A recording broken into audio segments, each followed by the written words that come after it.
Madam Clerk, call the roll. Representatives Baum. Here. Campbell. Here. Camper. Here. Cochran. Here. Faison. Garrett. Hawk. Hazelwood. Here. Love. Here. Moon. Shaw. Whitson. Here. Williams. Chairman Hicks. Here. You have a quorum. Thank you very much. Members, I'd like to call the Finance, Ways and Means Subcommittee to order for February 15th, 2023. Are there any announcements or personal orders? Seeing none, we have a total of 6 bills today on our calendar. So we're going to begin with item number 1. Item number 1 is going to be House Bill 48 by Leader Lamberth. Second. Leader, you have a motion to second. You're recognized for a brief description. Thank you, Mr. Chairman. And very straightforward bill. It just sets the maximum size on cities and county cities and metro councils at 20. All right. Thank you very much, members. You've heard the description. We do have some folks that would like to testify on this particular piece of legislation. So without objection, we will go out of session. And we're going to begin with Davey Tucker from the, is Mr. Tucker here? Yep, there he is, from the Interdenominational Ministers Fellowship. And sir, if you'll just come up, make sure your mic is on and introduce yourself. Mr. Tucker, and just make sure you'll have 3 minutes, sir. Okay, is that it? Yep, all right. Does my time start when I push the button or when you call me up here? Whenever you start talking from this point forward. All right. The logic and the rationale of this bill has eluded me up to this point. History has shown that majorities have been wrong. History has also shown that supermajorities can become tyrannical. The civics philosophy I was taught in Metro Nashville Public Schools suggested that all who are elected have a sworn duty to protect the constitutions of the state and the country. The right of self-governance is a fundamental expectation of a democracy. Something that many hold, I included, is the first duty of an elected official, even before the party agenda. The passage of this bill would undo 60 years of Nashville trying to get it right. It has been said that the passage of this bill would make Nashville's council more efficient. Efficient is defined as especially of a system or machine achieving maximum productivity with minimum wasted effort or expense. Efficiency implies that something operates better. From previous discussions on the merit of this bill, no concrete efficiencies have been offered. Nashville's current city council configuration serves a city of 715,000 with 5 at-large members. Metro council members represent approximately 20,000 residents. This bill, if passed, would increase each member's constituency by almost 100%. What is the efficiency that will be gained? Currently, minority representation in the council basically mirrors the population. There is serious trepidation that this bill would decrease such representation. By contrast, Sumter County has 24 county commissioners. Gallatin has 7 city council members. Goodlettsville, 5 city commissioners. Hendersonville has 12 aldermen. Millersville has 5 city commissioners. Portland has 7 city council members.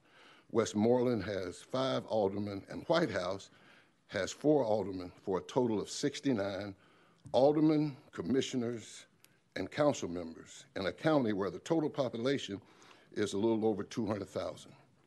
Just easy math would suggest that each of these officials represents approximately 3,000 Sumner County residents. Metro Nashville is the economic engine of the state and a major contributor to the tax basis of particularly its contiguous counties.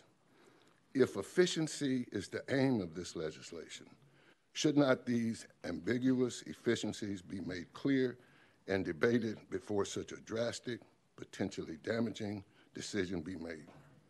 The effects of this legislation, if passed, will reverberate throughout the entire region. Thank you. All right, thank you, Mr. Tucker. And if you'll hold up just 1 second, let's see if any member has any questions for Mr. Tucker. Are there any questions? Seeing none, thank you very much for being here, sir. All right, our next Folks, and I don't know if you guys want to come up together. I've received it together, the request, Howard Gentry and Ginger Hauser, and that's from the office of Mayor Cooper. You are welcome to come up one at a time together, whichever one you would like. Are they? And you'll have 3 minutes apiece, so. Okay. And please, That's again, what I was worried about. yeah. Again, state your name. Howard Gentry, I'm criminal court clerk in Nashville, Tennessee, and I got my little timer here in case you all don't have one. Yes, Howard Gentry, and I'm here to just have a discussion. I think a lot of people might expect, since I was one of the first African Americans elected in Nashville in '99, that that's what I'm going to talk about. But I've heard the discussions over the past few weeks, and I don't really know how much ground that, how much traction that gets. But my question is, why? Why are we here? Why are we here with this bill today? And why now? Why now? When a city is moving as diverse as Nashville is, when a city is there for everyone, why are we here? We say that this bill is a statewide bill for the state, but where's a statewide outcry? Correct me if I'm wrong, but I have not heard a city in the state pushing to exceed 20 council members, nor am aware of an effort to stop them from getting to 20. So it appears that Nashville, this is directed more at Nashville than anyone. Nashville's more effective than anyone. And why? Where's the outcry of the citizens from our community here in Nashville? I'm aware of a few businessmen. You say the businessmen, but a few. I'm aware of some local officials, but where's the outcry to reduce the council in half? Where's the outcry from the citizens? We talk about big numbers, 40, 20, down to 20, efficiency. But what we're really talking about is cutting a council, an effective body, in half. Has any of you thought about the real impact of reducing a functional, diverse legislative body by half?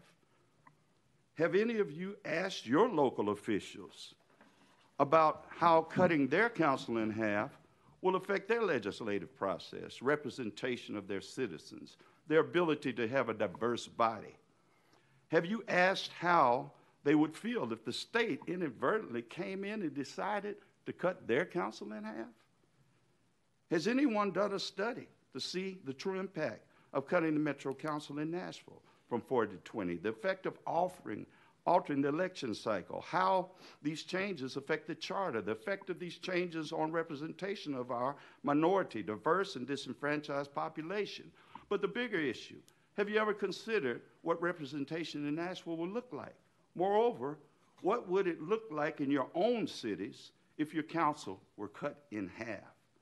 With no input, no guidance, no stakeholders' input, Mr. Gentry, there's no respect. Your 3 minutes is up, so if you want to finish your comment, just go ahead and you can finish your sentence. I'm just saying there's no respect of the local community, and I hope you'll consider to defer this and give it more thought, more consideration, because I know you have the ability to make it a fair bill. All right, thank you, sir. Members, any questions for Mr. Gentry? Seeing none, thank you very much, sir, for being here. Okay. Ms. Hauser, if you will come forward and again state your name. Also, again, just a reminder, you will have 3 minutes. Thank you. Thank you. Mr. Chairman and members, it's good to be with you this morning. As the chairman said, my name is Ginger Hauser. I'm the senior advisor in the Nashville Mayor's office and previously served with some of the gentlemen in the back in 2 terms in the Metro Council. Also, I spent many years up here in the old Legislative Plaza before you had these fancy digs, and look forward to our conversation today. As you may know, Metro government has the responsibility of not just the county of Davidson, but also the city. It's comprised of 50 different departments, over 70 boards and commissions, and covers 525 square miles. In some of my research last night, our land mass is larger than 9 of the top 10 biggest cities in the United States. Only Houston is bigger than the square mileage of Nashville. According to the League of Cities, among the benefits of a consolidated county-city government are potential cost savings, more efficiency, and increased revenue. The capable sponsor of this legislation has indicated that the council has been inefficient as a result of this legislation. It is true that a government as close to the people as the Metro Council is a ruckus and time-consuming process. Yet, despite that, without fail, the council each year adopts an operating budget, a capital budget, rezones hundreds of properties, and votes every year on almost 2,000 pieces of legislation. And it is part of Metro's 60 years of success. This success has allowed Nashville to become the 20th largest city in the United States and be named #1 in economic growth and #1 in metro economic strength in the nation. But this success is not just because of the Metro Council or the mayor or the city, but it is because of you in the state as well. In 2020, the Nashville area contributed almost 37% of the entire state GDP. That's more than 3 times that of Knoxville and more than 1.8 times that of Memphis to the state's GDP. Your low tax rate that we're all very proud of has created an incredible environment for job growth, business recruitment, and entrepreneurship that we are all proud of, and it has allowed us to work together to recruit some of the amazing businesses that have decided to take their roots and their home in Nashville. The voters have chosen to make Nashville-Davidson County one government, to have one school system, to have one council, to represent the diverse community. Ms. Hauser, if you will, just finish your thought, please. 3 minutes is up. Absolutely. That is citizen-driven and not led by professional politicians. I ask you to think of the will of the voters and the partnership that we've created as you consider this legislation. Thank you. Thank you very much. Ms. Hauser, if you'll hold up just 1 second. Absolutely. We're going to see if any members have any questions, and I think Representative Shaw, you'd like to be recognized. Thank you, Mr. Chairman, and thank you for being here. I asked this question last week to one of the sponsors, and maybe you know what other cities in the United States have this one government structure like Nashville. There were some comparisons made, but no one ever gave me Some of that information. Do you, by any chance, know? I did some research in the last couple of days. I can't tell you, Representative Shaw, I have a comprehensive list, but I did look at some places. For example, Louisville is a consolidated government. Indianapolis is. Philadelphia is, I believe, the largest consolidated government. I also spent some time looking at the size of their bodies and also their salaries. You may be shocked to learn that in Philly, if you're a council member, you make $130,000 a year. Nashville's is about $22,000. We are more efficient in the sort of pay and the staffing than some of the other consolidated governments. Some are smaller than Nashville from a number of council members. Representative Shaw. Thank you, Mr. Chairman. Just briefly, how does Louisville compare with Nashville? So Louisville, I think, is around, I'm going to do this by memory, I think they're around 26 members, and I think their salary is closer to $40,000. So their council members make almost twice what Nashville's do, and they are smaller. I don't know about their staffing structure. Certainly. Thank you. Any other questions for our guest? Chairlady Hazelwood. Just a clarification. I Yes, thought you ma'am. said that Nashville Metro makes about 22,000, and then you said Louisville 26. Oh, no, almost 40. I Okay. think it's like 38,000. Okay. And then on the high end is Philly at 130. All right, thank you. Certainly. Thank you, Chairlady. Further questions? Representative Love. Thank you, Mr. Chairman. I apologize. Is it possible to ask Mr. Gentry a question? Yes, sir. If you'll come back up.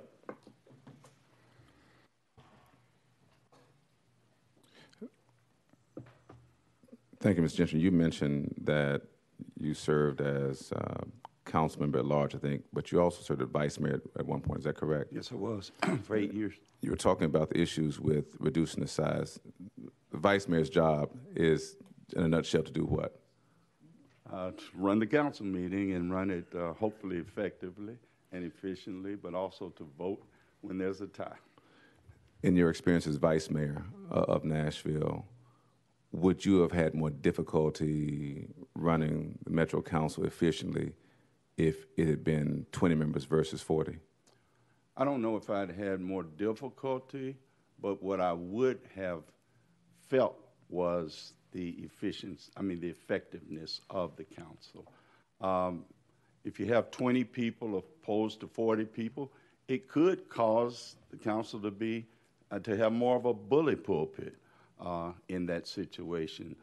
There could be more influences in that situation. It also diminishes the diversity of thinking, not just race and culture, but economic thinking, and just it gives you more ideas and more opportunities to make bills and initiatives better. So I think that, yeah, I'd push less buttons. It wouldn't be as cumbersome for me as a vice mayor, but you don't go into the positions you all are in to be more comfortable. You go in to be more effective. Thank you. Thank you, Mr. Chair.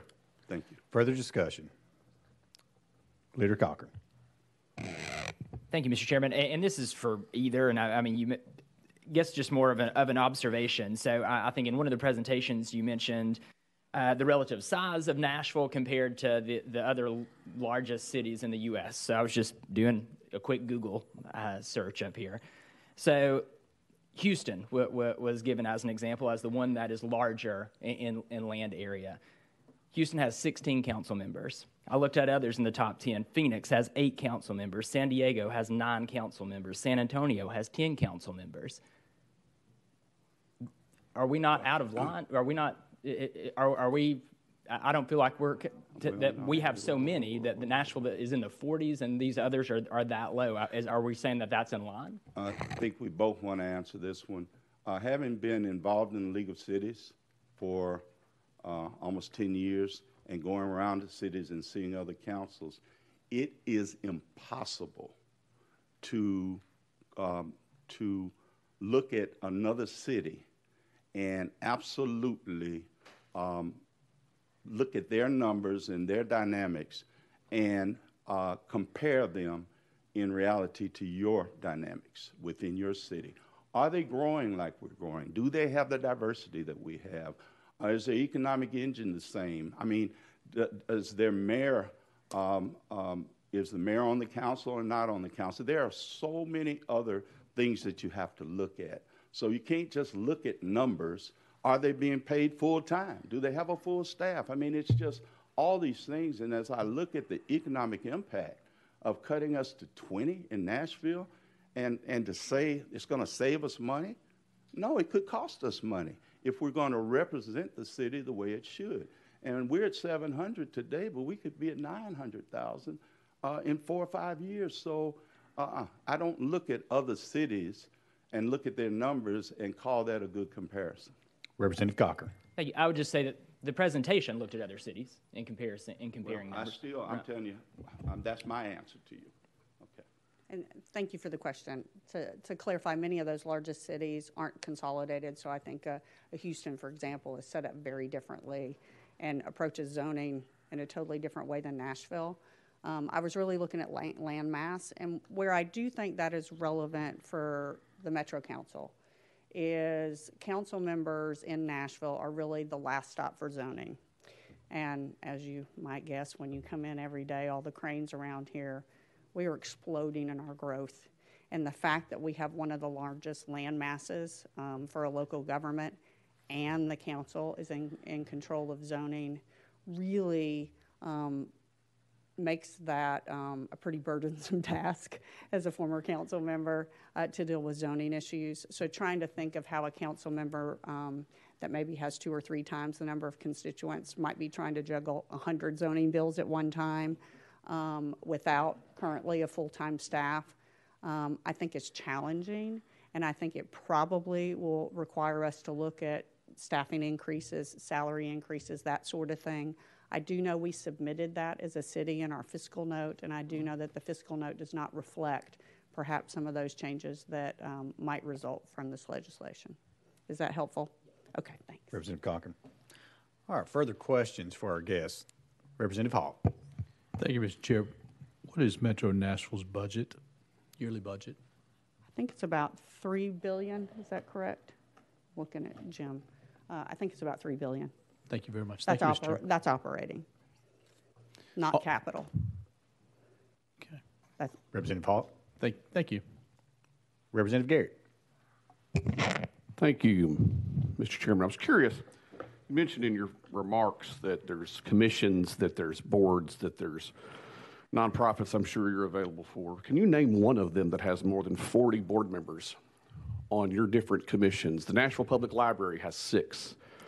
The Airport Board has 10. The Sports Authority Board has less than probably 10. What other commissions in Metro Nashville have more than 40 people on their board? And Representative Garrett, I think you are right. I think the boards and commissions, that most of them are appointed by the mayor and ratified by the council, are less than 40. You are correct. Have you ever served on any nonprofit boards? I have. Okay. Have you served on a nonprofit board that had 40 or more people on it? I don't, well, let me think about this. I don't believe so, although I have served on my neighborhood association boards at periods of time over the last 20 years, and it can come close to that. Okay. Thank you very much. Certainly. Thank you. Members, questions? All right, seeing none. Representative Love, sorry about that. Yes, let me ask, the Pencil Foundation, how many board members are on there? If you're going to answer the question, I'm going to ask you to come to the microphone so we can. Mr. Gentry, have you served on nonprofit boards that have more than 40 members? Oh, yeah. Boy Scouts, a lot of you have served on it, too. Could have 140. Also, boards and commissions are advisory oversight. Council is legislative, like you are. So what if the federal government came in and wanted to cut you all down? I mean, it's the same difference. And so I can't compare a board or commission to a legislative body. You all represent the entire state of Tennessee, from the hills to the valleys, and the people in it. And you represent it well. And I'm proud of you for the representation you make. And you're able to represent us all because there are enough of you to do it. And nobody's messing with you. Allow us to do the same. Representative Love? Thank you. Thank you, Mr. Chair. All right. Members, further questions? Seeing none, if there's no objection, we're going to go back into session. We're back on the bill. Leader, you're recognized. Thank you, Mr. Chairman. Just a couple of things. One, I want to say to Mr. Gentry, he, in my humble opinion, while we may disagree on politics, and particularly on this bill, he is one of the finest public servants that I've ever met and has served the people of Nashville well. So I do want to take an opportunity to thank him. He's been doing this a long time. Some of the stuff that was said today, I will say this, as far as counties are concerned, many of you on this committee already know this, that's constitutionally bound, so it takes a constitutional amendment for that. That is something to think about. I mean, currently they are set at a maximum of 25. If I had my druthers, we would probably set them at a maximum of 20 as well. Everything we've all said leads to the conclusion that larger is not better. All of the numbers that the pastor mentioned are combining multiple different entities that serve specific communities and trying to make that into some big conglomerate board. They don't do that. They get together individually on smaller city councils, just like Houston at 16, which is a very diverse city council and has a larger landmass than Nashville. But we're not just talking about Nashville. One of the representatives that sits on this committee and sat on a previous committee this was under mentioned that we have in West Tennessee a rapidly growing area with some investments there. I have a genuine concern that they may take it in their mind to combine in a metro or as city councils to try to say as they grow, well, let's not make the mistake that some politician, some elected official somewhere might get beat by somebody else. Well, it's not about that. It's about serving the people.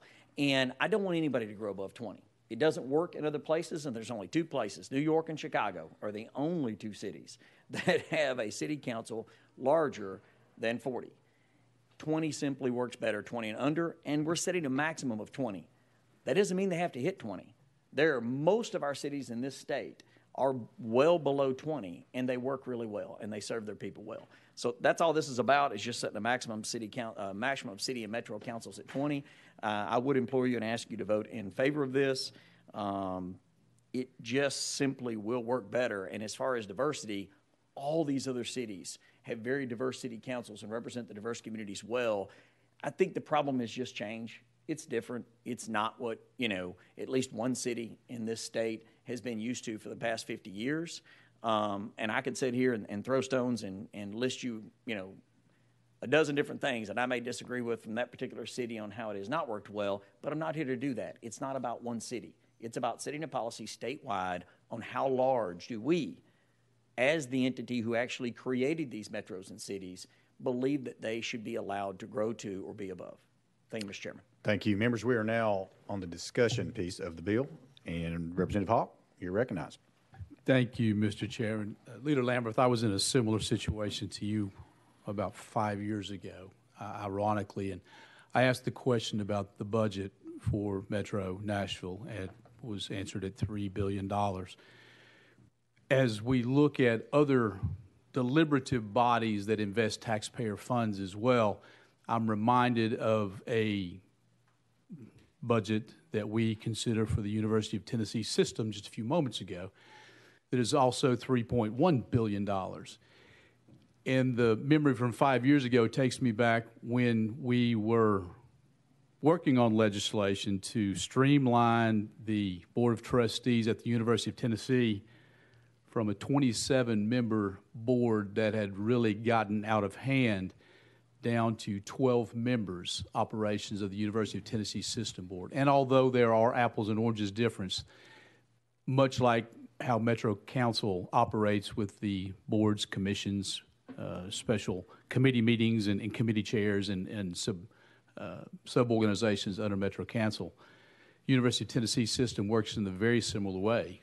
And University of Tennessee System serves all 7 million Tennesseans in a way, and they are governed by a board of 12 individuals. I bring that subject up because I stood in the well to present that piece of legislation, and I barely passed that bill with 51 votes, having 2 members who wanted to come up and change their vote afterwards that were not allowed to change their vote because it would have changed the outcome of the overall vote. Since then, what has happened, the University of Tennessee Board of Trustees has now been named a national winner of the Nason Award for their accomplishments as a more streamlined board, and they have become the model for other boards of trustees on how they operate. Very few people liked that idea 5 years ago when I presented it. But now you have a national award-winning organization that streamlined itself with a very similar budget and is doing tremendous work. So I portray that to this committee and to the sponsored legislation. I think you've got a good idea, and it makes sense to me. Thank you, Mr. Chairman, members. Thank you, Chairman Hawk. Leader Lambert. Just very briefly, and Representative Hawk, we're good friends, and you have a very good memory. I had trepidation about trimming the UT board down because it was different. It was change. I thought, oh my goodness, it's going to be smaller. I had the same concerns that, quite frankly, we've heard on this piece of legislation, and everything you just said is accurate. It has worked better and served better. Sometimes I think when you just get so many people at the table, it's just almost impossible to come to a decision on something because you've got 40. And Representative Garrett mentioned how many boards that are out there that are 40 plus. There's just not very many. So, and each of you represent close to 70,000 people apiece, and you do it really well. And so change is difficult, but it's not always bad. Thank you, Representative Love. Thank you, Mr. Chairman. Response to the bill, you mentioned 20 being the number that this piece of legislation seeks to get all cities down to. And I think we all agree that the only city that would have to reduce, well, the only government that would have to reduce would be Nashville. Curious about this. What metrics were used to arrive at the number 20? Leader Lambert.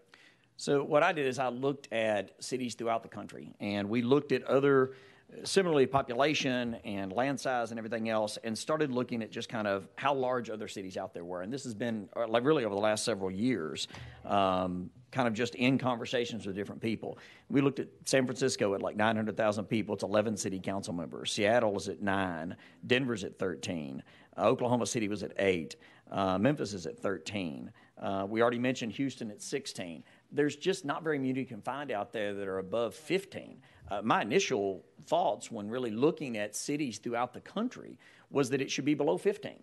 But to try to, at least come up with a number that would be, I guess, not as big a shock. And honestly, I don't know if there are other cities in Tennessee that are above 20.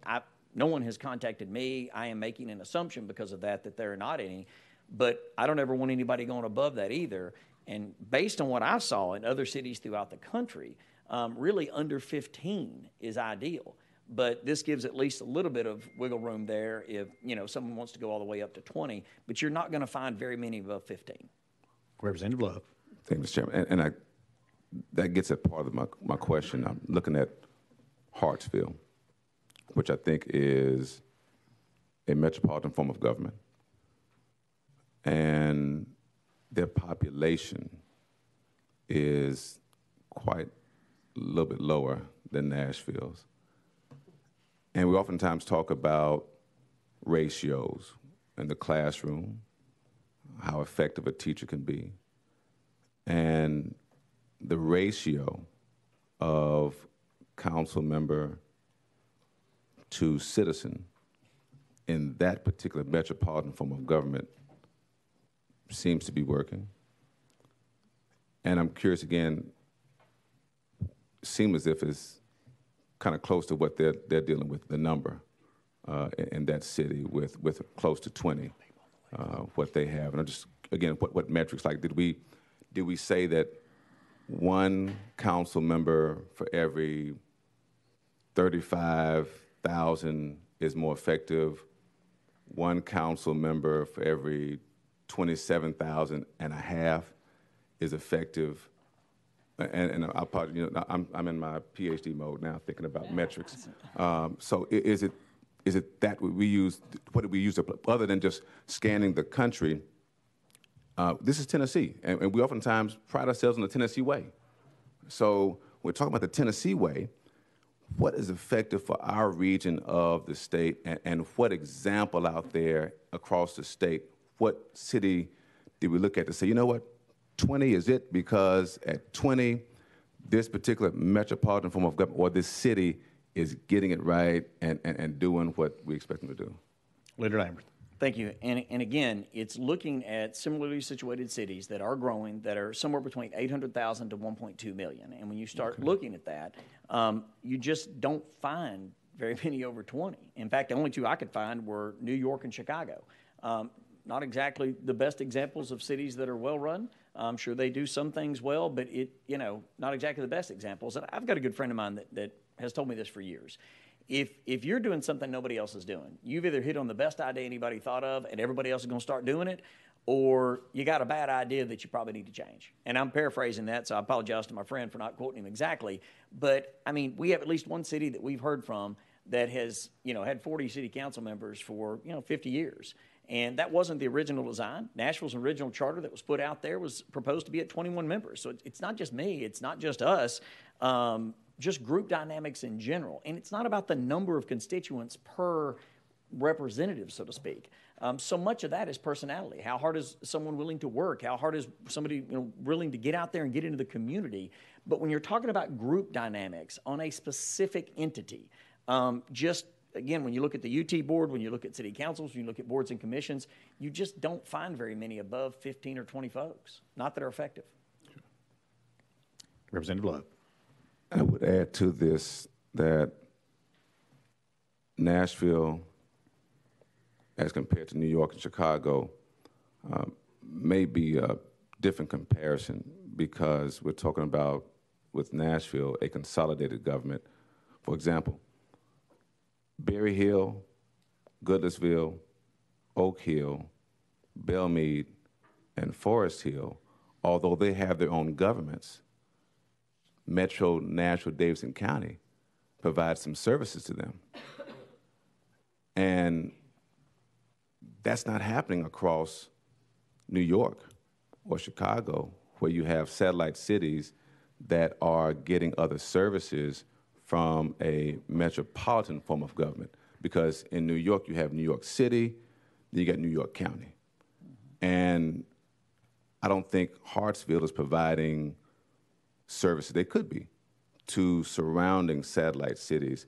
And so for me, I think this is where my concern comes, that when we're talking about efficiency and maybe approving a fire department budget for Metro Nashville Davidson County, which provides fire services to Berry Hill, Goodlettsville, Oak Hill, Belmead, Forest Hills.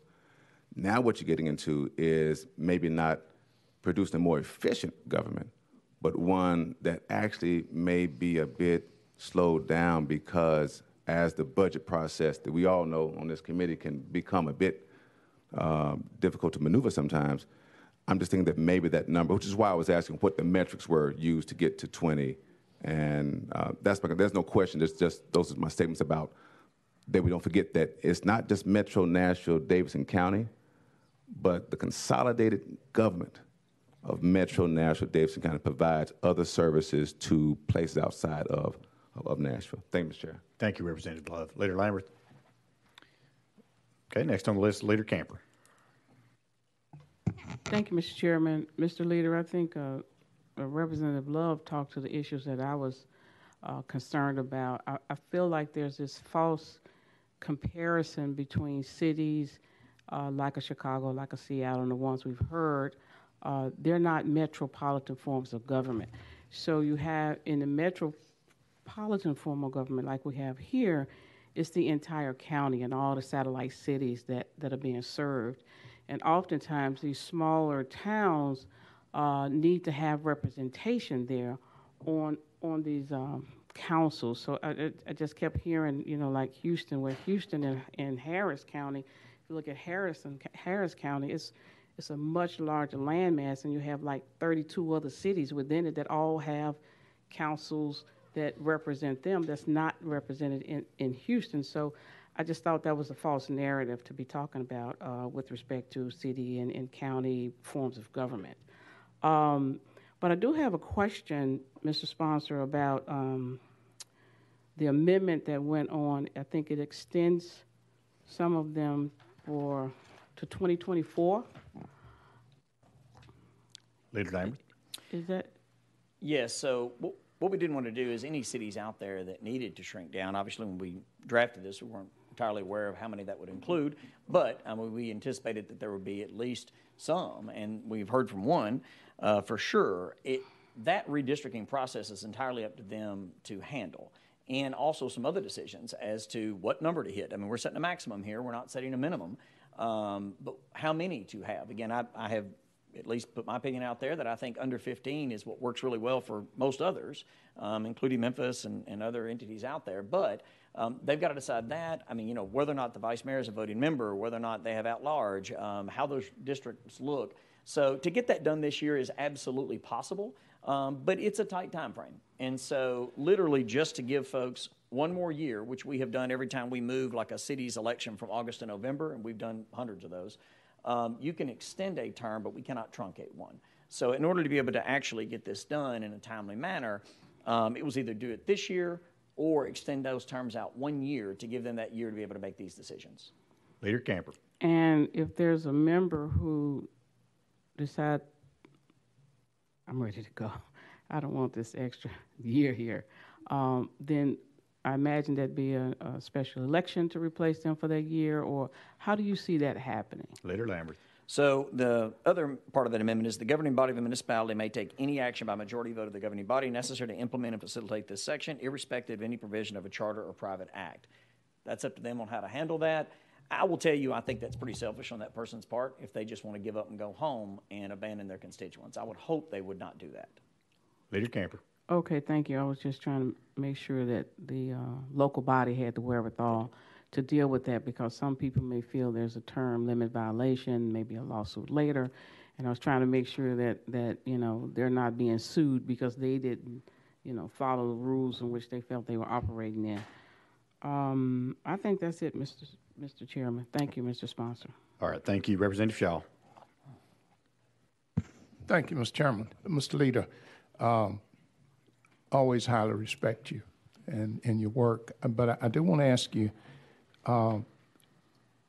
when you talk about the racial balance or makeup, have you given any consideration to, compared to where it is now, how it would be in Nashville if you only had 20 council members for the population of 700,000, whatever?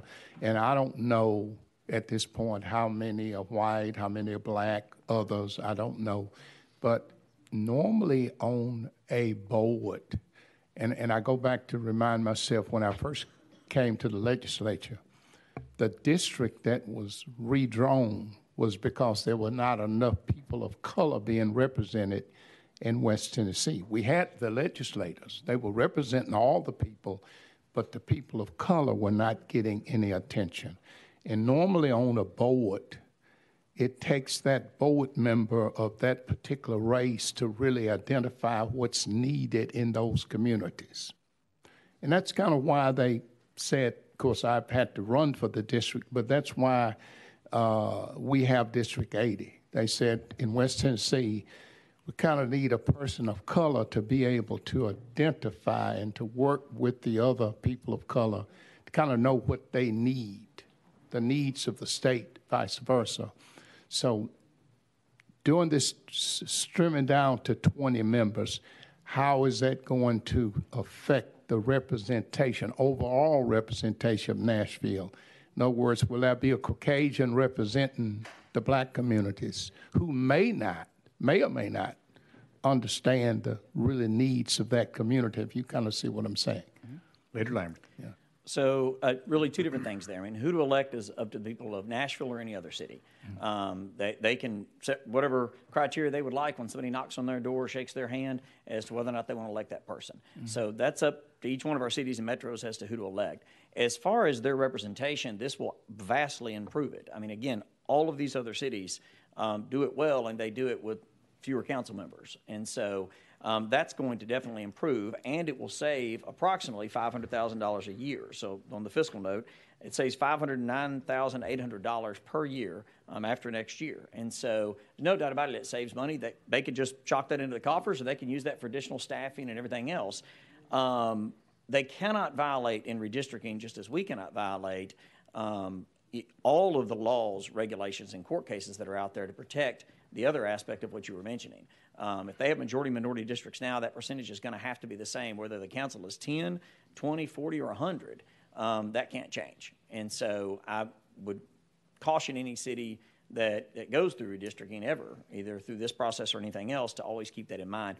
Your question on metros, it's 30-plus consolidated governments throughout the country.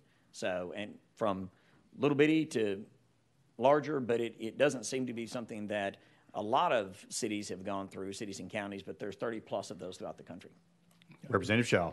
Thank you, Mr. Chairman. You partially answered my question, but what I'm trying to get to, if you got 40 now, I would assume that's 40 different districts. Is that would be fair? Does one council person represent several districts? 35 and 5. I'm sorry. Leader Lambert. Thank you. I think it's 35 right now districts and then 5 at large is how it's currently structured if you're talking about Nashville. Now, the rest of the cities throughout the state, it's different for every city. Okay. Representative Shaw. So then you got to take 35 districts and somehow another process them, if you will, into 20 districts. And when you do that, can you, I guess, and you may not can answer this, but I just only raise this, would those districts be drawn fairly to for everybody to get the representation they needed to get? That would be the ultimate question. And I don't know if you can answer that now. Leader Lambert. Okay. Yes, sir, they would have to be. Sorry, I guess is my answer. I mean, under the laws that we have in the court cases out there, they have to be. Representative Shaw? All right, Representative Campbell. Thank you, Mr. Chairman. I move previous question. All right. Question has been called. Any objection to calling the question? Seeing none, we're now voting on House Bill 48, moving on to full finance. All those in favor say aye. All those opposed, no. The ayes have it. House Bill 48 moves to full finance. Thank you, Chairman and members, and thank you for your patience. If you'd like to be recorded as a no, please make sure the clerk records you as such. All right, that moves us on to item number 2, and waiting patiently. Well, let's get item number 2. Item number 2 on our calendar is House Bill 144, also by Leader Lambert. We have a request here to roll this 2 weeks, so if there's no objection, seeing none, House Bill 144 is rolled 2 weeks. Now, moving on to item number 3 and waiting patiently is Chairman Rudd. This is House Bill 500. You have a motion and second? Motion. We have a motion. Is there a second? You have a second. You are recognized, sir, for a brief description on House Bill 500. Thank you. Our legislative staff employees in Cordell Hull currently are parking across the street, and they have to cross a gauntlet of the homeless, mentally ill, hostile people, and all sorts of crimes have been committed on the street. If the garage is after a certain period of time at night, they have to walk around to 4th Avenue to enter the garage.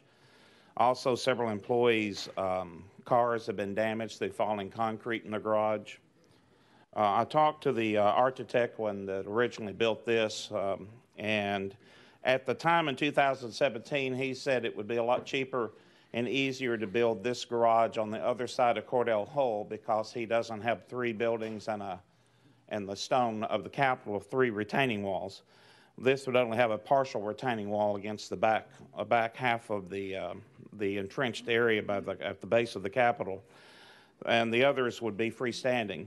It is estimated that the parking garage would cost, according to, let me find my spot here, the WGI's annual report, the average parking per spaces was $22,220 and $25,700 in 2022 for construction. The estimated 2023 cost is just under $30,000 per space, and this would be 400 spaces. That would be enough for all our legislative employees, the clerk's office, research, and legal. I've budgeted $50,000 a spot, and when the average cost is under $30,000 a spot. So that any unused money could be returned to the general fund. Also, I would assume, like they did when they remodeled Cordell Hull, that the speakers would appoint a committee to oversee the construction and design phase, and they could decide whether to utilize the money or to return it or what it would cost to do. The top floor of the garage, the 4-story garage, would either be a park-like setting like Speaker Beth Harwell Plaza, or it could be used for overflow and guests or interns and other things. That would be up to the committee and the speakers to decide. I envision that there would be a 10-foot space between the Cordell Hull building and the actual wall of the parking garage, where there's currently a sidewalk, would be moved over, so none of the windows that are currently on the side of the building below our offices would have to be sealed up. Also, we have, I must say, we have the land, we have the money, we have the responsibility to our employees, and we can build a parking garage at Cordell Hall. We have a $53 billion budget, with billions going to highways, education, employee pay raises for targeted executive departments, state parks, and a host of other giveaways. Again, we have the money, we have the need, and we have the land. It makes sense physically, and it makes sense for human terms for us to please provide parking spaces for our employees. And I asked your approval and opened any questions. All right. Thank you, Chairman Rudd. Members, you've heard the description of House Bill 500. Any discussion? Representative Love. Thank you, Chairman. And the spaces between Cordell and Capitol View Apartments? Yes, that green space there would be where it would be built. Okay. All right. Thank you, Mr. Chairman. Thank you. Members, further discussion? I want an entrance on the ground level where there's currently windows. Okay. Discussion? Seeing none, as you can see by the fiscal note, it does have a fiscal impact, so we will have to consider this at a later time. So until then, without objection, House Bill 500 behind the budget. Thank you. Item number 4 on our calendar. Item number 4, also by Chairman Rudd, is going to be House Bill 507. We have a motion second. You have a motion second. Please continue with a brief description. Thank you, Mr. Chairman. Thank you, committee. 2 years ago, I went to Speaker Sexton and also to Speaker McNally and with a suggestion on how to fund infrastructure, because I projected that, as we all are faced this year, that we would not have enough funds from the gas tax to fund our roads. Plus, we also have other large capital projects like could be science buildings on UT campus or other buildings that the state needs. So I wanted to establish and suggest that we establish 10% set aside from, and that could be lowered, but 10% set aside from any surplus to be put in an infrastructure fund. Now, according to the Constitution, when we're taking money from the surplus, it has to be renewed with every session. So this fund would be there, but it would have to be renewed by the Assembly, and the fund put in, and the money put into this fund for roads and for buildings with a minimal cost of $5 million or above. The reason why I put the minimal is I didn't want it to be drained with all local projects and small projects. These are for large capital projects, and I would like to establish this fund and see how it goes, because I am convinced, as I was 2 years ago, and I'm still convinced, that the proposed choice lanes will not generate enough revenue to fund our road projects. And TDOT's got to come to the realization that part of their budget is going to have to be funded out of our general fund. And the reason why, while we can spend money as we're doing in the proposed budget this year to spend $3 billion and more for roads, if we don't set it aside and it's just in the general fund, we're going to use it on other things. And this is a very big need. And mentally speaking, if we set the money aside where we still have control of it, it can still be suggested to be spent out of the governor's budget, but we have control of it. If it's set aside in an infrastructure and building fund, we'll be less likely to spend it on other things like education, welfare, parks, etc. So the main reason is I think we need to set this money aside so we know that mentally that that's what it's set there for. But again, we have total control of the fund and how it's spent, even if it's proposed by the governor, but it is set aside on a separate fund. And we also can dismiss the fund or change it, the percentage set aside at any time we wish. With that, I'm open to questions. Thank you very much. All right, members, you've heard the description of House Bill 507. Any discussion? Seeing none, House Bill 507 does have a fiscal impact and does have a cost associated with it, so we will have to place it behind the budget, consider it at a later date. So without objection, seeing none, House Bill 507 will be behind the budget. Thank you, Member. Thank you. All right, that brings us to item number 5. Item number 5 on our calendar is House Bill 342 by Representative Sparks. Representative Sparks, you are recognized. We have a motion and a second. You have a motion and a second. Please continue with a brief description. Yeah, thank you, Chairman. Thank you, committee members. Basically, what this bill is the same bill we passed last year. This one's asking for a permanent exemption on state sales tax and use tax on the retail sale of gun safes and gun safety devices. All right, thank you very much for this brief description on House Bill 342. Members, any discussion? Seeing none, House Bill 342 does have a cost associated with it, so we will have to place it behind the budget and consider it at a later date. So without objection, House Bill 342 goes behind the budget. All right, that brings us to item number 6, also by Representative Sparks, House Bill 343. Sir, you're recognized for a brief description. No, you're not. You're recognized with a motion and a second. Now for a brief description. Right. Thank you. Basically, this is just a temporary year to year, so it kind of gives the committee the choice if you want it permanent or if you want it year to year. It's the same bill as the 342, but this is just year to year. All right, thank you very much for this description. Members, any discussion?